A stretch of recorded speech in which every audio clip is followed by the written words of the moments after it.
So hello बच्चों, we have a series of bridging the gap in educational system, and in this series we have 4 lecture. We have started number system with some incredible and most trusted video concepts, and I have already provided some contents to you. Next, in the same continuation, I am starting number system.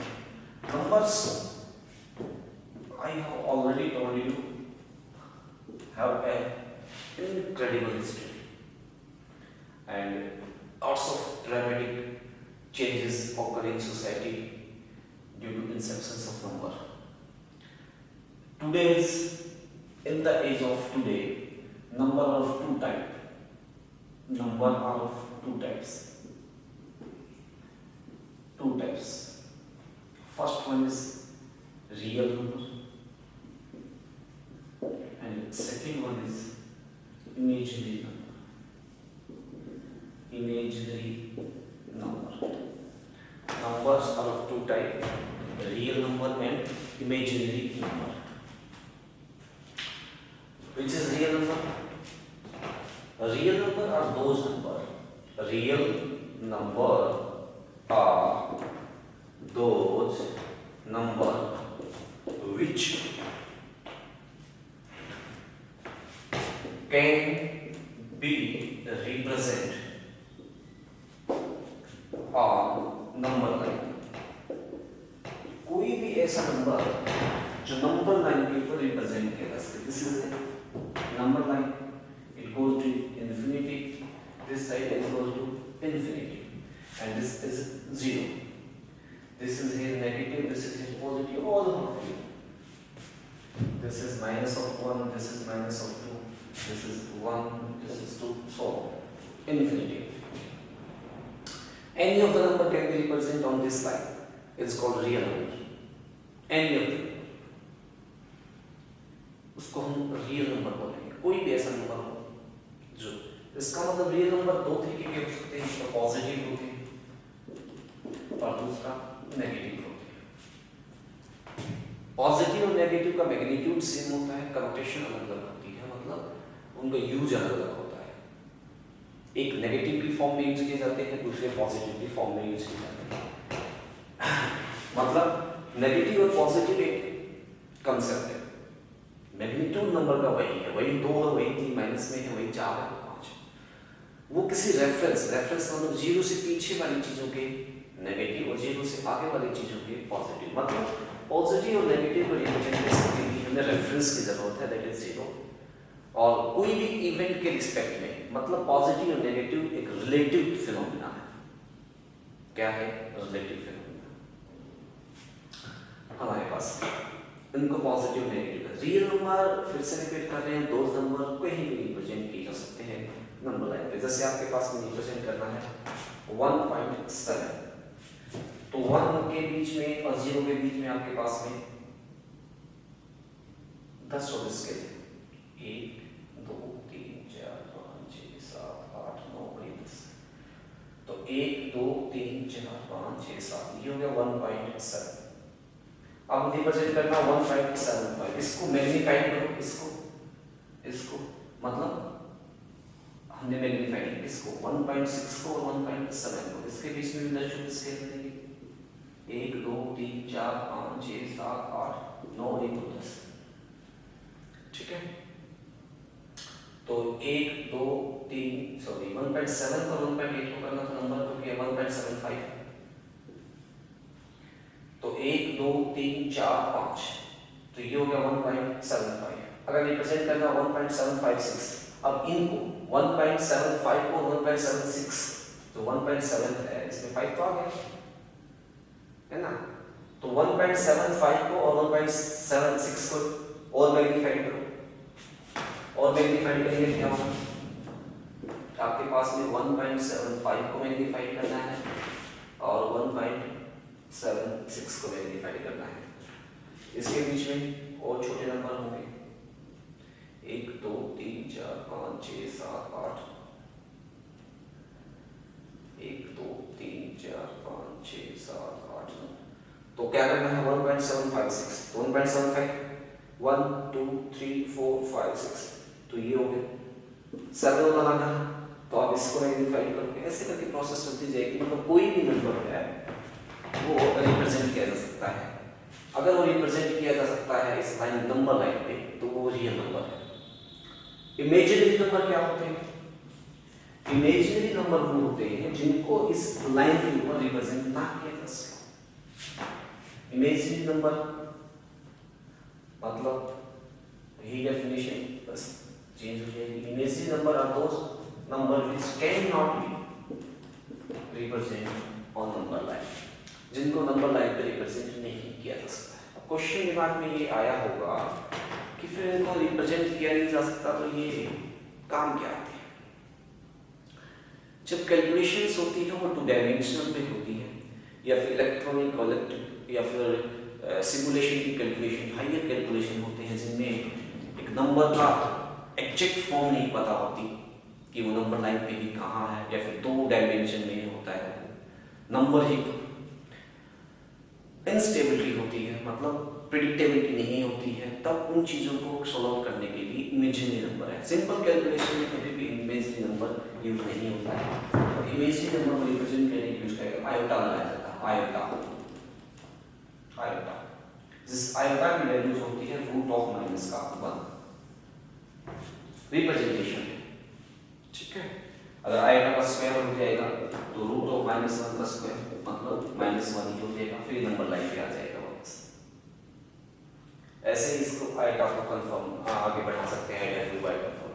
तो iota के form में होते हैं जो होते हैं imaginary number.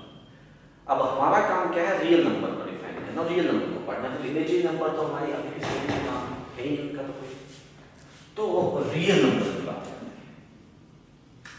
Real number अब हमारे पास में आ गए हैं। चलो, तो इनको क्लासिफाई करने का तरीका बार बार अलग अलग हो सकता है।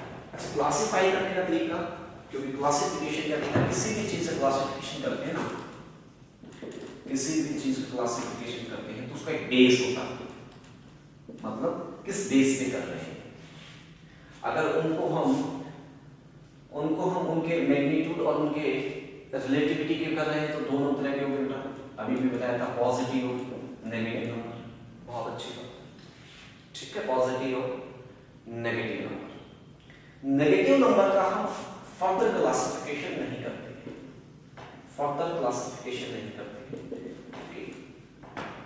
इसकी हमें रिक्वायरमेंट नहीं पड़ती है कैलकुलेशंस में।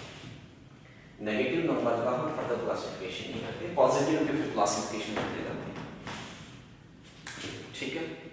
ओके, तो किसका है ये बेस? किसके लिए? रियल नंबर के लिए, है ना। याद रियल नंबर का क्लासिफिकेशन कर रहे थे, तो उसके रिलेटिव कॉन्सेप्ट के आधार पे पॉजिटिव है कि नेगेटिव है, हमने कहा था रिलेटिव कॉन्सेप्ट के आधार पे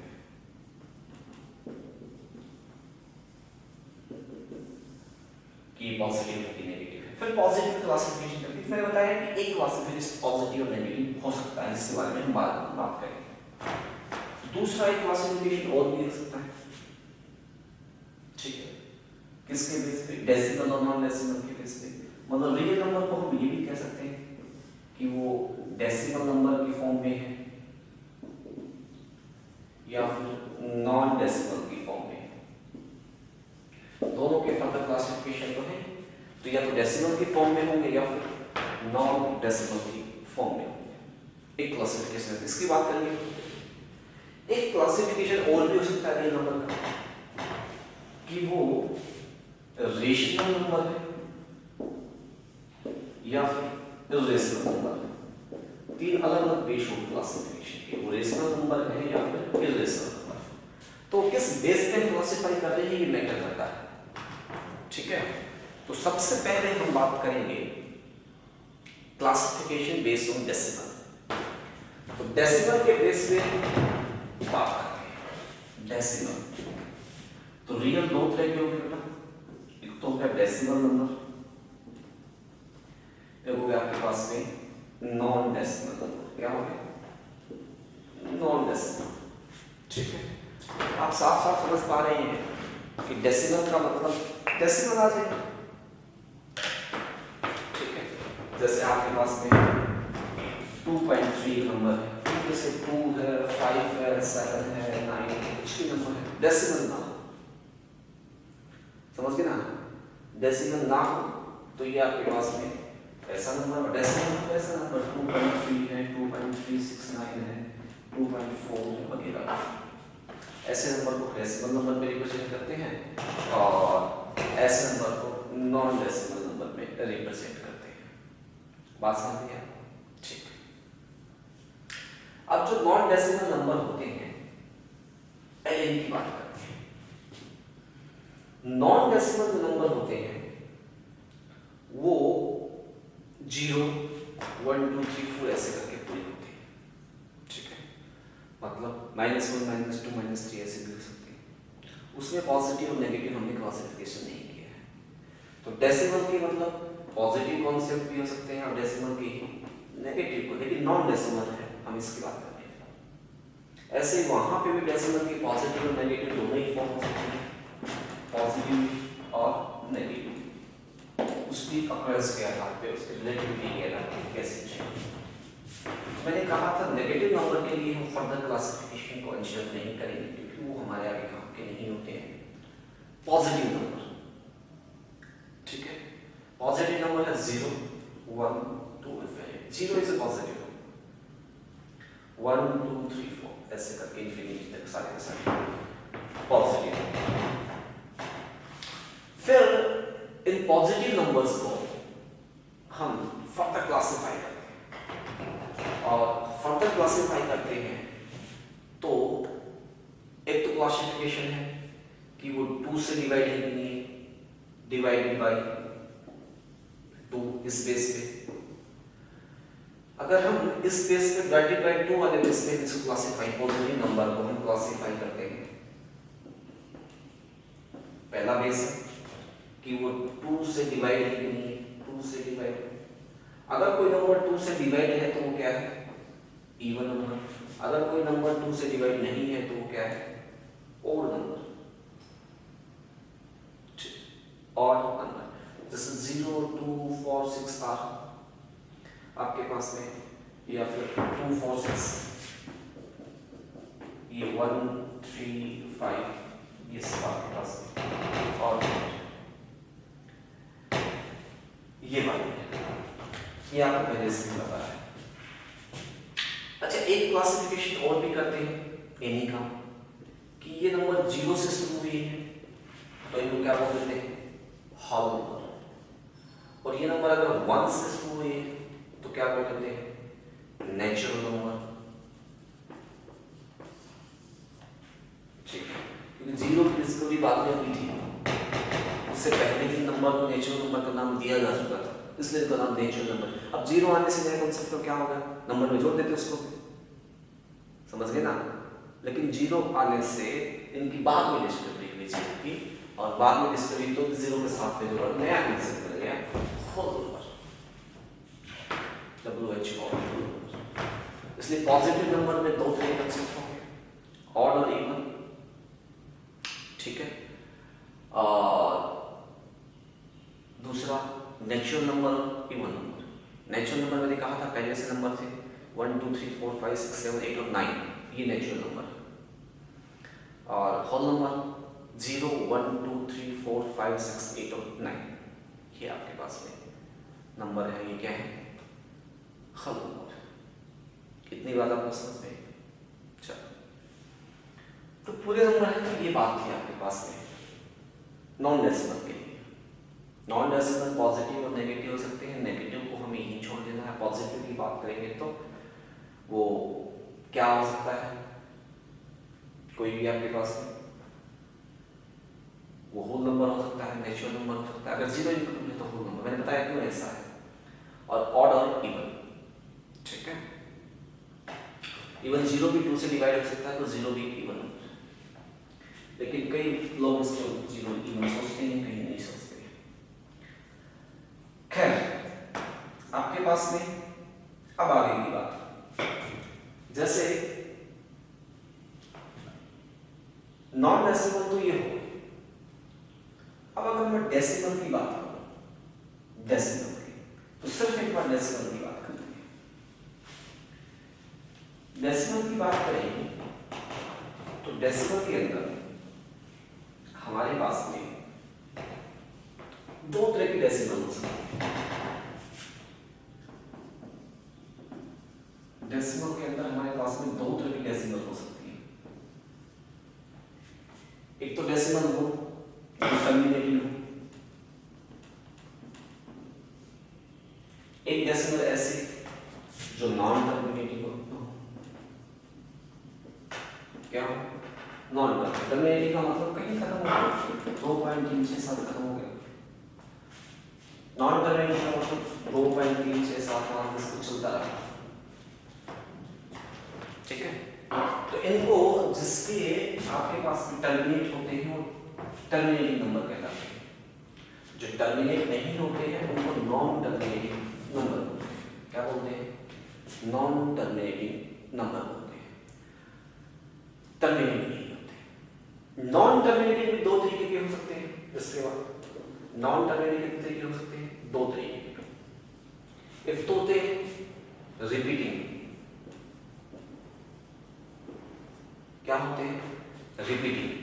और दूसरे होते हैं नॉन रिपीटिंग। टर्मिनेट नहीं होनी चाहिए, नॉन रिपीटिंग। रिपीटिंग का मतलब 2.333, इसको लिखते थे ना 2.3 बार। जैसे 2.3636, तो इसको लिख देते हैं 2.36 बार। जैसे 2.678678, तो इसको लिख देते हैं ना 2.678 बार। मतलब इसका रिप्रेजेंट हो रहा है। नॉन टर्मिनेटिंग का मतलब 2.1675329 कुछ भी आता जा रहा है लेकिन रिपीट नहीं होना। मतलब ये नंबर कैसे है? ये टर्मिनेटिंग भी नहीं है, नॉन टर्मिनेटिंग और नॉन रिपीटिंग। नॉन टर्मिनेटिंग और नॉन रिपीटिंग, ये ऐसे नंबर है।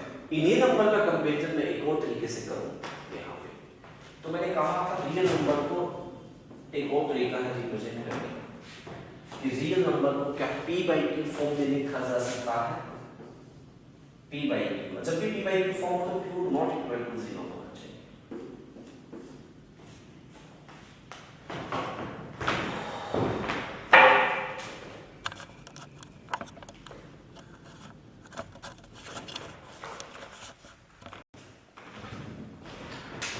चलो, तो मैं कह रहा था कि रियल नंबर जो है अगर हम p/q फॉर्म में लिखना चाहें तो जब भी p/q फॉर्म में लिखते हैं q should not be equal to 0, क्योंकि q equal to 0 हो जाएगा तो फिर 1 of something upon 0 इंफिनिटी हो जाएगा। वो नंबर क्या होगा? इंफिनिटी का मतलब नॉट डिफाइन है, उसको डिफाइन नहीं कर सकते हैं। तो रियल नंबर इस तरीके से अगर कोई नंबर p/q फॉर्म में लिखा जा सकता है और q should not be equal to 0 तो उसको दो तरीके से डिवाइड करते हैं। तो होते हैं रेशनल नंबर, कौन से नंबर होते हैं? Rational number. और दूसरे होते हैं इररेशनल नंबर। ये आपने बहुत बार पढ़ी हुई चीज। इररेशनल नंबर, सब नंबर रेशनल नंबर होते हैं जितने हमने पढ़े। सिर्फ और सिर्फ इस बात का ध्यान रखो, इररेशनल नंबर सिर्फ ये वाले होते हैं। ये मतलब इस कैटेगरी वाले। कौन सी कैटेगरी वाले? कि नॉन टर्मिनेटिंग होनी चाहिए और नॉन रिपीटिंग होनी चाहिए। क्या होनी चाहिए? नॉन टर्मिनेटिंग और नॉन रिपीटिंग नंबर को ही सिर्फ रेशनल नंबर की कैटेगरी में, सॉरी इरेशनल नंबर कैटेगरी में लिखा जा सकता है। समझ रहे? Every number is real rational number होगा और बचा हुआ आपके पास में सिर्फ किसको छोड़ के? उन नंबर को छोड़ के जो डेसिमल में आए हैं या किसी भी तरीके में आए हैं। डेसिमल में ही हमने इनको पढ़ा है। तो डेसिमल की कैटेगरी में होने चाहिए, नॉन टर्मिनेटिंग होने चाहिए और नॉन रिपीटिंग। मतलब irrational number are not which are non terminating, जिसको ना तो टर्मिनेटेड हो और non repeating and non repeating और नहीं एंड नॉन रिपीटिंग और रिपीट भी नहीं हो। ठीक है, डेसिमल का मतलब समझ रहे हैं। अब क्वेश्चन ये है कि कोई भी नंबर है उसको p/q फॉर्म में लिखा जाना चाहिए, तो लिखें कैसे? इसी बात को हम अगर आगे बढ़ाएं तो हम ये कहते हैं कि जैसे कोई नंबर है आपके पास पास में। तो नंबर दो तरीके के हो गए, अभी भी यहाँ से रेशनल और रेशनल वो होगी तो नॉन टर्मिनेटिंग और नॉन रिपीटिंग होगी, और टर्मिनेटिंग है तो पक्का ही रेशनल है। अगर वो टर्मिनेटिंग नहीं है, नॉन टर्मिनेटिंग है मगर रिपीटिंग है, तो भी वो कौन सा नंबर है आपके पास में, रेशनल नंबर ही है। अब सिर्फ इतनी बात याद रखी है हमने कि रेशनल नंबर है वो कैसे नॉन टर्मिनेटिंग और नॉन रिपीटिंग। इसी बात को हम आगे बढ़ाते हैं। जैसे हमारे पास में अब आपके दिमाग में क्वेश्चन आएगा कि पी बाई क्यू फॉर्म में लिखे कैसे, तो बहुत सिंपल है, 1 1 नीचे बनाया ना, लिखा जा सकता है, 5 1 लिखा जा सकता है, 7 लिखा जा सकता है, बहुत अच्छा, ठीक है, ये सबको भी पता, आपको भी पता है। अब 2/3 लगे तो इसको लिख सकते हैं, मतलब डेसिमल नोटेशन 1 और ये वाला है, लेकिन इसमें ध्यान रखना ये डेसिमल नंबर तो है लेकिन टर्मिनेटिंग है, डेसिमल नंबर तो है लेकिन क्या है, टर्मिनेटिंग। कोई इसका मतलब डेसिमल नंबर हो और टर्मिनेटिंग हो, क्या हो, प्लस टर्मिनेटिंग, तो उसने क्या करना है, जैसे 2.36 है ये वाला, तो जो डेसिमल की जगह तो 1 लगाना है, डेसिमल की जगह 1 और जितने बाद में अक्षर है, जितने बाद में डिजिट है उनकी जगह 0 1 की जगह, तो ये हो। जैसे आपके पास में 2.367 टर्मिनेट है, याद रखना, तो ये 2 पॉइंट की जगह कितना लगा रहा है, 1 का कितनी है, 0। कुछ कोई भी नंबर हो तो लिखा जा सकता है कि वैल्यू फॉर्म तो होगी, ये p हो गया, ये q हो गया, मतलब जो कंप्लीट नंबर है ना, वो नंबर है आपके पास में, नेचुरल नंबर है, कोई भी नंबर है उनको लिखा जा सकता है, 0/2 भी लिखा जा सकता है ना खुद भी, क्योंकि p पे कंडीशन नहीं है, q पे कंडीशन है, q should not be equal to 0। अब आपके पास में या फिर डेसिमल है, टर्मिनेटिंग है, तो भी p की फॉर्म लिखना आसान है, लेकिन जब नंबर आपके पास में नॉन टर्मिनेटिंग हो, क्या हो, नॉन टर्मिनेटिंग हो, तब क्या हो, जब नंबर आपके पास में नॉन टर्मिनेटिंग हो, ठीक है, जब नंबर आपके पास में क्या हो, नॉन टर्मिनेटिंग, तब क्या हो, जैसे मान लो आपके पास में नंबर है 0.333 रिपीट हो, इसमें लिख सकते हैं हम 0.3 बार, है ना।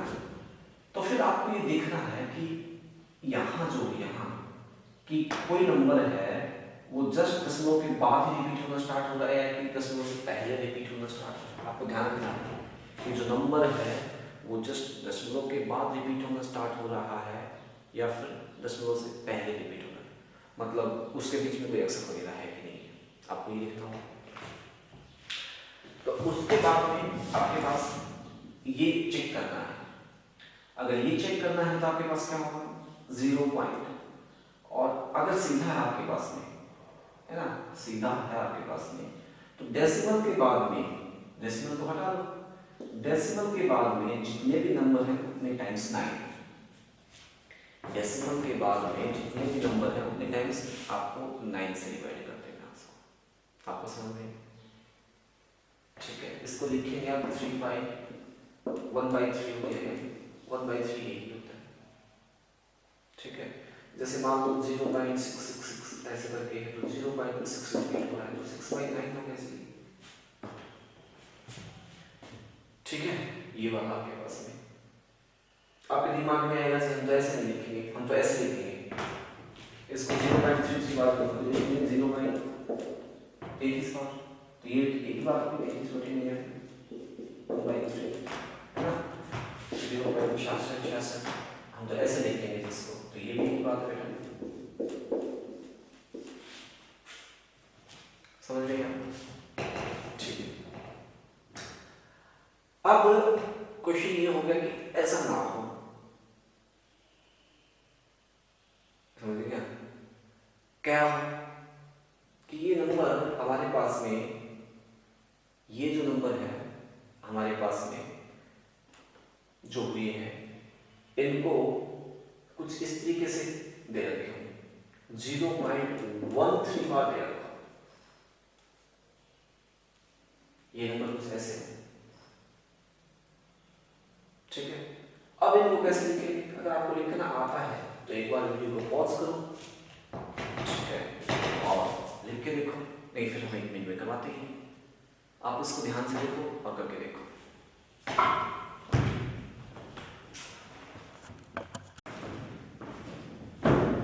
तो चलो कर लिया। क्या किया होगा? देखो ऐसे नंबर है, हमें पता है कि हमने क्या किया था, 0.9 था, तो हमने क्या किया इसको 9/10, इसकी जगह तो दशमलव की जगह 1 लगाया था, और जहां पे बार नहीं था वहां लगाते हैं 0। क्या लगाते हैं? 0। तो आपने कम से कम ये कर दिया होगा 1 3, इसकी जगह तो लगा दिया होगा आपने, मैं सोचता हूँ ऐसा आपने किया होगा कि जी इसकी जगह भी बताया था आपने, जहां पे बार हो वहां 9 लगा दिया पूरा, और इसकी जगह 0, ठीक है। मगर ऐसे कन्वर्ट करके देखेंगे आप तो आपका नंबर ये नहीं आएगा, ठीक है। करके भी देखो, 9 से डिवाइड करेंगे, 9 बन गया, ठीक है, 4 बचे, 40 हो गए, 4 फालतू जा रहा है, 3 से नहीं बनेगा, इसका मतलब कहीं नहीं बनती है।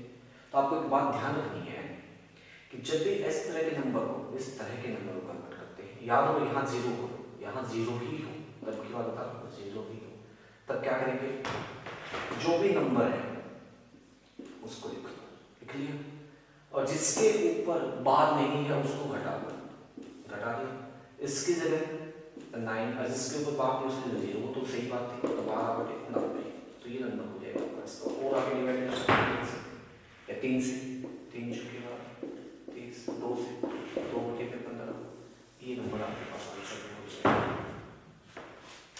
और कुछ नंबर रिपीट करते हैं, जैसे हमारे पास है क्या हो नंबर 0.235, ये नंबर। तो मैंने अभी भी बताया कि देखो पहले इसका एग्जिस्टेंस नहीं, ठीक है, जिनके पास में भी बार होते होंगे 9, जिसके पास बार नहीं बस बचे, ठीक है, उसके बाद में इस नंबर में से वो घटा दो जिसके ऊपर बार नहीं, आंसर है 233/990। जैसे 0.1576, ये मैंने बताया पहले इसको ऐसे लिखो, डिवाइड, जिसके साथ बार होने के लिए 9 है, जिसके साथ बार नहीं होने के लिए 0 0, और जिसके पास बार नहीं है वो इसमें से माइनस करो, माइनस करेंगे तो क्या आएगा आपके पास में, ठीक है, 61/9, ये नंबर हो गया। अब ये किसके लिए था अभी तक कि यहाँ 0 होनी जरूरी थी, क्या होनी जरूरी थी, 0। अब यहाँ 0 ना हो तब क्या हो, तब ऐसे होगा, लिखो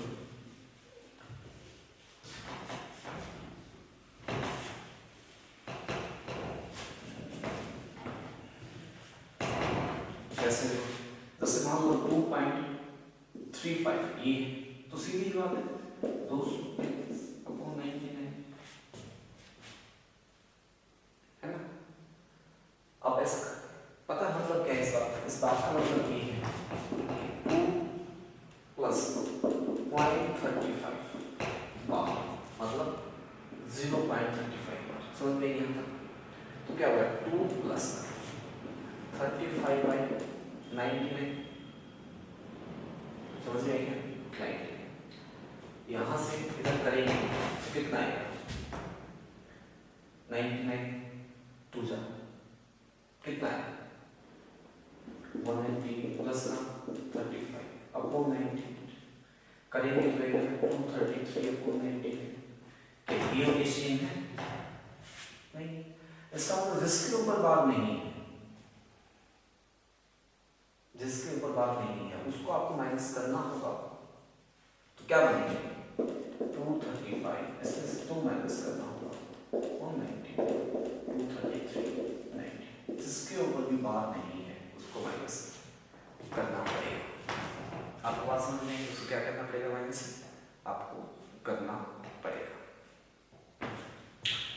अब ये नंबर कुछ ऐसे हो जाए तो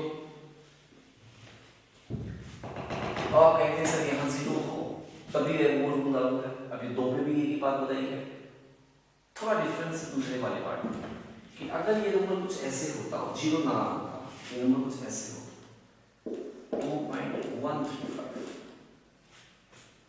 अब क्या होता? तो इसको लिख सकते हैं 2 प्लस का 0.135 ऐसे लिख सकते हैं। 2 प्लस का ये वाला हो गया आपके पास, तो 0 को लिख, इसको अगर लिखेंगे तो 135 माइनस का 1, अभी यही कर रहे थे 9 और 0, तो 2 प्लस 134 अपॉन 9 0, इधर करेंगे तो 9 0 एलसीएम 0, 9 दूनी 18, 9 दूनी 18 प्लस का 134, कितना आएगा आपके पास? 4, 8 और 3 11, 9 1 10 11, 4 8 और 3 11 1, 9 और 1 10 11 1 1 2 अपॉन 9, ये फिर नंबर बनेगा आपके पास। देखो ये है आपके पास में 2135, ये 2114 है ना, क्योंकि यहाँ 10 का फर्क पड़ता है, वहां तो 1 का फर्क बन रहा था क्योंकि 99 ही चाहिए था। देखो यहाँ पे क्या था, अगर 2.35 होगा तो इसको लिख सकते थे 2.35 प्लस का अपॉन 99, इसमें 2 का फर्क बन रहा था और 2 इसमें से घटी जा रहा था, समझ में आपको? क्योंकि 99 है, 2 का फर्क तो, क्योंकि यहाँ पे 100 में से कितना कम है, 1 कम है 100 में से, 1 गुना 2 और 2 हम यहाँ से घटा देते थे, काम चल जाता था। यहाँ 10 का फर्क है तो आपको 20 घटाना पड़ेगा जी, समझ रहे हो आप? 20 घटाएंगे तो बचा 135 के लिए 115 और 1 ही माइनस तो बचा 114 114। तो अब ये तरीका बना कि जी कितना कम है 1000 से 10 को 2 से मल्टीप्लाई तो 20 तो ये घटाओ, समझ गए, और 1 ही को घटाओ। इस तरीके का अगर आप जोड़ नहीं करना चाहते, मतलब फिर से एग्जांपल लेके दिखाऊंगा आपको कि जैसे मान लो आपके पास 7.1199 एक बार, इसको रिप्रेजेंट करो तो आप क्या कर सकते हैं कि मैंने कहा कैसे माइनस करना है, तो इसको एज इट लिखो, लिख लिया, इनके लिए 9 है, इनके लिए तो होगी इतना काम आप कर लिया। अब इसका 4 से तो लगेंगे ऐसे आएगा आपके पास में, तो 10,000 से कितना कम है 100 का, 100 को 7 से मल्टीप्लाई करो 700 और 11 नहीं, तो मतलब इसमें से 711 घटा दीजिए, समझ में आ रहा है? अब इसका जो आंसर बचेगा वो आंसर बचेगा, तो 9 में से गया 8, 9 में से गया 8, 11 में 7 गए 4, यहाँ बचे 0 और यहाँ बचे 6 और ये आंसर हो गया आपके पास। चाहे ये तरीका अपनाओ चाहे ये तरीका अपनाओ, जितने भी नंबर का P/Q फॉर्म है मैंने आपको बता दिया है, आप इस वीडियो को बार बार रिवाइंड करके देखिए, समझ में आपको आ जाएगा, ठीक है। अब जो नॉन टर्मिनेटिंग है उनको P/Q फॉर्म में लिखा नहीं जा सकता, नॉन टर्मिनेटिंग और नॉन रिपीटिंग है, उनको हम P/Q फॉर्म में नहीं लिख सकते हैं। उसके बाद आगे का क्लासिफिकेशन, आगे का क्लासिफिकेशन में क्या होगा,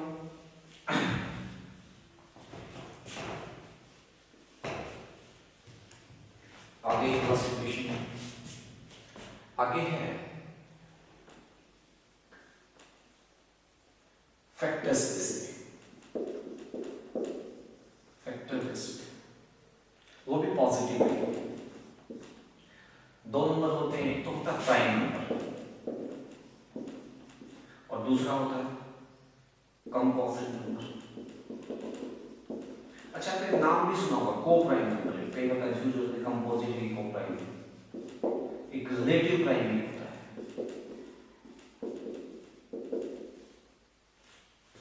ठीक है। तो प्राइम नंबर क्या होते हैं, प्राइम नंबर वो होते हैं जिसके फैक्टर सिर्फ 2 ही, सिर्फ 2, only 2 factors, only 2 factors.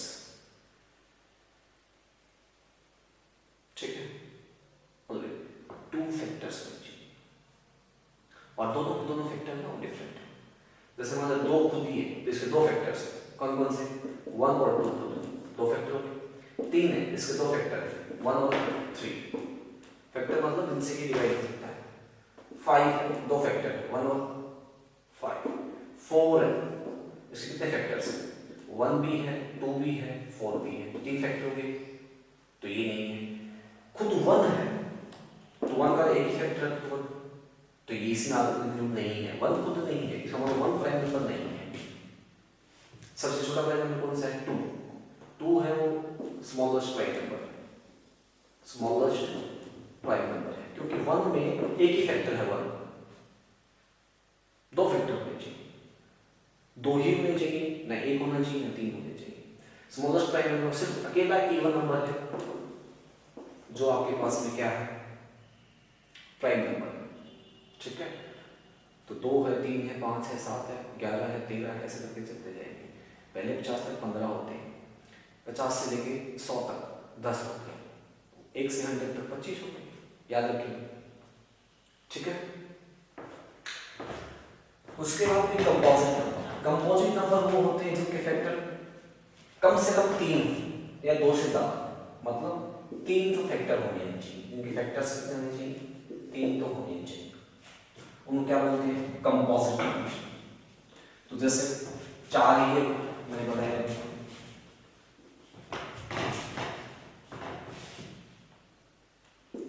Composite number. जैसे 4 है, इसके कितने फैक्टर हैं? 6, 8, 9 है, 10 है, ये सारे कौन से नंबर है? कंपोजिट, जिनके 2 फैक्टर्स से ज़्यादा फैक्टर है, 3 है, 4 है, 5, कितने भी, ठीक है। इसी का एक कंपोजिट नंबर एक पार्ट वो भी होता है परफेक्ट नंबर। क्या होता है? परफेक्ट नंबर, यही बता देता हूँ, परफेक्ट नंबर। परफेक्ट नंबर में क्या होता है कि जितनी वैल्यू है ना उतने ही फैक्टर हो जाएगी, उसको परफेक्ट नंबर बोलते हैं, समझ गए? जैसे मान लो आपके पास में जो फैक्टर है, जितनी वैल्यू है, जितना वो नंबर है, उतने ही उसके फैक्टर, तो उसको क्या बोलेंगे? परफेक्ट नंबर, ठीक है, आपके पास में, लेकिन खुद इंक्लूड नहीं होना चाहिए। उसके बाद मैंने कहा था एक होते हैं को प्राइम नंबर। को प्राइम नंबर जो होते हैं वो रिलेटिव होते हैं। रिलेटिव का मतलब जैसे आपके पास में 3 और 5,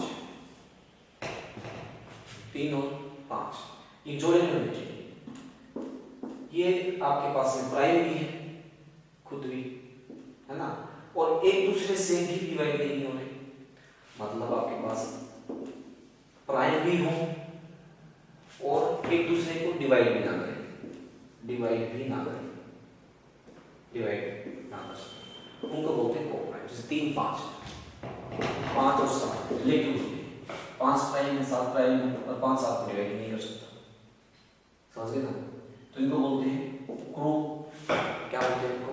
को-प्राइम। जैसे 7, 11, ठीक है। अब कोई पूछे 9, 11 को-प्राइम नहीं है, क्योंकि 9 खुद प्राइम नहीं है, ये प्राइम भी होना चाहिए और डिवाइड भी ना करे, उसको क्या बोलेंगे? Co-prime number. तो चौथा मैंने बताया था रिलेटिव प्राइम नंबर। क्या बताया था? Relative prime number. Relative prime number क्या होता है? इसमें जरूरी नहीं होता, जैसे मान लो 4 और 9 है, ये खुद तो प्राइम नहीं है ना, प्राइम नहीं, कंपोजिट है, लेकिन 4 9 से डिवाइड नहीं होगा, तो इस जोड़े के लिए प्राइम हो गया, जिसको बोलते हैं रिलेटिव प्राइम, ठीक है। जैसे 5 और आपके पास 12 है, ये खुद तो प्राइम नहीं है, लेकिन ये इसे डिवाइड नहीं कर पाएगा, तो इसको बोलते हैं रिलेटिव प्राइम। क्या बोलते हैं? रिलेटिव प्राइम, ठीक है। एक और क्लासिफिकेशन था जिसको बोलते हैं इंटीजर और नॉन इंटीजर, ये भी आपको पता होना चाहिए, इंटीजर और नॉन इंटीजर। इंटीजर कोई भी -1 -2 कुछ भी हो, 0 1 2 3 जो पूर्ण नंबर, ठीक है, जो इंटीजर 1 2 3 4 टू इन्फिनिटी, लेकिन पॉइंट्स में नहीं, डेसिमल नहीं आनी चाहिए। वैसे -1 0 भी इंटीजर है तो इन्फिनिटी -1, लेकिन डेसिमल नहीं। नॉन इंटीजर जो डेसिमल है 1.26, तो मतलब नॉन डेसिमल है, जो डेसिमल वाले हैं वो नॉन इंटीजर है, ठीक है। अगर हम इसको ऐसे लिखते हैं रियल नंबर के दो पार्ट, इंटीजर और नॉन इंटीजर में डेसिमल और नॉन डेसिमल आ गया। तो नॉन डेसिमल जो आपके पास है, नॉन डेसिमल है वो इंटीजर है, समझ गए, और डेसिमल वाले हैं वो नॉन इंटीजर है, वो एक ही बात है। तो हमने क्या क्या पढ़ा, देखो real number, imaginary number, real number की पार्ट डेसिमल और नॉन डेसिमल। डेसिमल में रेशनल कैसे होते हैं, इरेशनल कैसे होते हैं, नॉन डेसिमल में रेशनल क्या है आपके पास, कैसे उनको p/q फॉर्म में लिख सकते हैं। इवन ऑड क्या होता है, परफेक्ट नंबर क्या होता है, कंपोजिट नंबर क्या होता है, प्राइम नंबर क्या होता है, को प्राइम क्या होता है, रिलेटिव प्राइम क्या होता है, समझ में है। इंटीजर क्या होता है, नॉन इंटीजर क्या होता है, ठीक है। और हमने पढ़ा नेचुरल नंबर क्या होता है, क्यों बोलते हैं उसको, होल नंबर क्या होता है, पॉजिटिव क्या होता है, नेगेटिव क्या होता है, ये चीजें पढ़ी हैं। ऑर्डिनल आपको पता ही है सारी चीजें इतना, तो आप इसको देखिए, एक ही वीडियो में सारी चीजें सीखिए और ये कंफ्यूजन खत्म करिए कि नंबर का सिस्टम है वो कौन इंटीजर है, कौन नॉन इंटीजर है, कौन प्राइम है, कौन को प्राइम है, कौन रिलेटिव है, कौन कैसा है, ये अलग अलग क्लासिफिकेशन कैसे, ये बेस्ड ऑन फैक्टर्स, किस फैक्टर की क्लासिफिकेशन करना चाह रहे हैं। इस वीडियो में यहाँ पर अगर कोई डाउट है आपको तो आप अपना डाउट कमेंट बॉक्स में लिख सकते हैं। Thank you for watching.